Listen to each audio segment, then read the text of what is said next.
Happy Mother's Day, everybody. The Iceman here on the Returns YouTube channel. And yeah, um,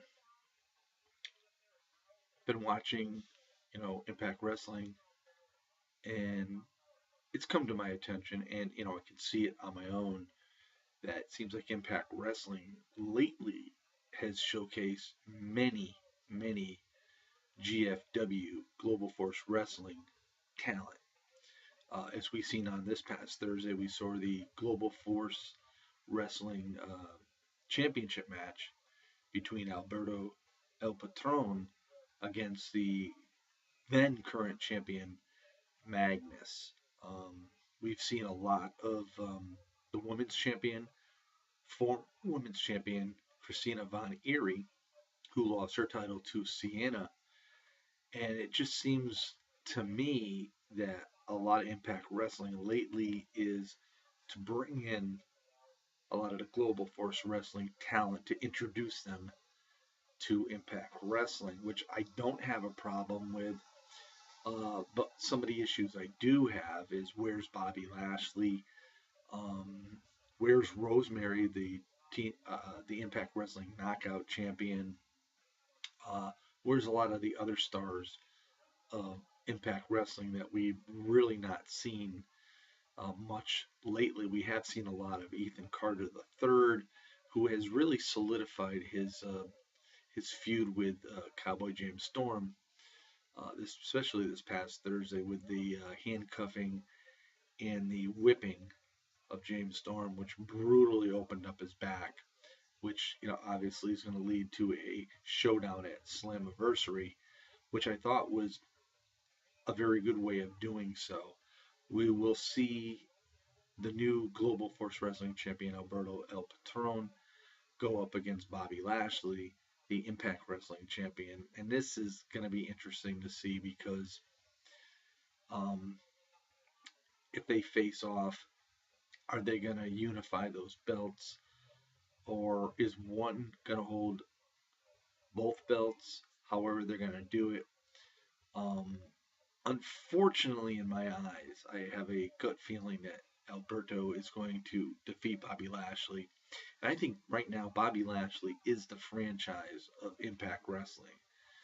I mean, we can go back, way back in the WWE days where Lashley was there, and I don't think he was used properly, maybe, but he was totally different back then as well. I think his talent is much better now. He has fine tuned a lot of things. He's great on the microphone. He's in probably the best shape of his life, and I, for one, am a big fan of Lashley, and I really would like to see him stick around in Impact Wrestling, and hopefully he does not move on, to the other promotion, which they have really taken so much talent at this point. But Jarrett being back, Anthem owning Impact Wrestling, we've had a lot of talks about this. Were we happier with Dixie Carter, even though we knew she couldn't afford to sign people, but she had such a good relationship that people just took her for her word, and somehow they remained, like the Hardys, like Galloway, um, Mike Bennett, and Maria, who is a big loss to Impact Wrestling. I, for one, um, never got tired of Maria. I just loved her in ring demeanor, her bossiness. Um, there's just a lot about her I did like. Mike Bennett, on the other hand, was not used to his capability because he is a better star than what they actually gave him credit for. And they started giving him storylines which were like totally ridiculous, like the bachelor party incident for obviously Braxton Sutter when he was to marry Laurel Van Ness. Um, but that's another one. Braxton and Allie, we haven't seen much of them lately. Um, so I've been watching the shows, and they are good. They are very good. And the one thing I can say about Impact Wrestling, it's not repetitious as far as seeing the same matches over and over and over. Although Davey Richards and Eddie Edwards, you know, they're starting to get to that point. But I like what they're doing because they've involved Eddie Edwards' wife, Alicia.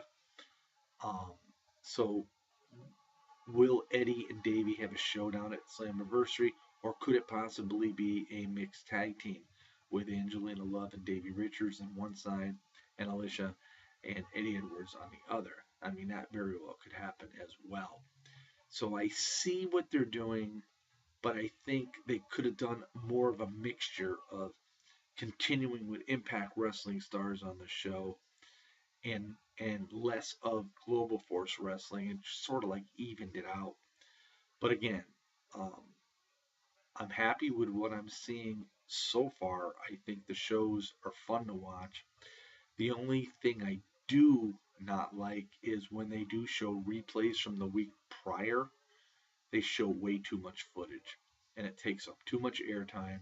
You have this spot of like an hour and 26 minutes or whatever without commercials that you need to do things that are going to matter. We don't need to see the full length footage of a match that took place a week before. We'll just give them more time. I think it's been an improvement. It's sort of interesting too because if you go back 7 years, Impact Wrestling, TNA Impact Wrestling, was a major promotion. It was on Spike TV. It was on a big network, and it took a long time for them to get there. And now it's like they peaked, and then they started going back down, and they got to work hard to get back to where they were. Will they? I don't know. But I will say this: it is a very refreshing alternative to watching WWE, which week after week we see the same matchups, and this is what I do like about TNA, or let's get rid of that name because it's no longer TNA. This is what I like about Impact Wrestling and the merger of Global Force because we're seeing more stars come in. We're seeing more situations of different matchups, which is great. So, anyway, again, happy Mother's Day to all those mothers out there. And another day gone by, May 14th. Month's flying by. It's almost halfway over. So, with all that being said, enjoy your day. It's a rainy day here in Hartford, Connecticut. So it's my only day off of the week, and I was looking forward to going for a nice walk. We'll see if I get the opportunity to do so. But other than that, we'll see you all next time. Peace out, everybody.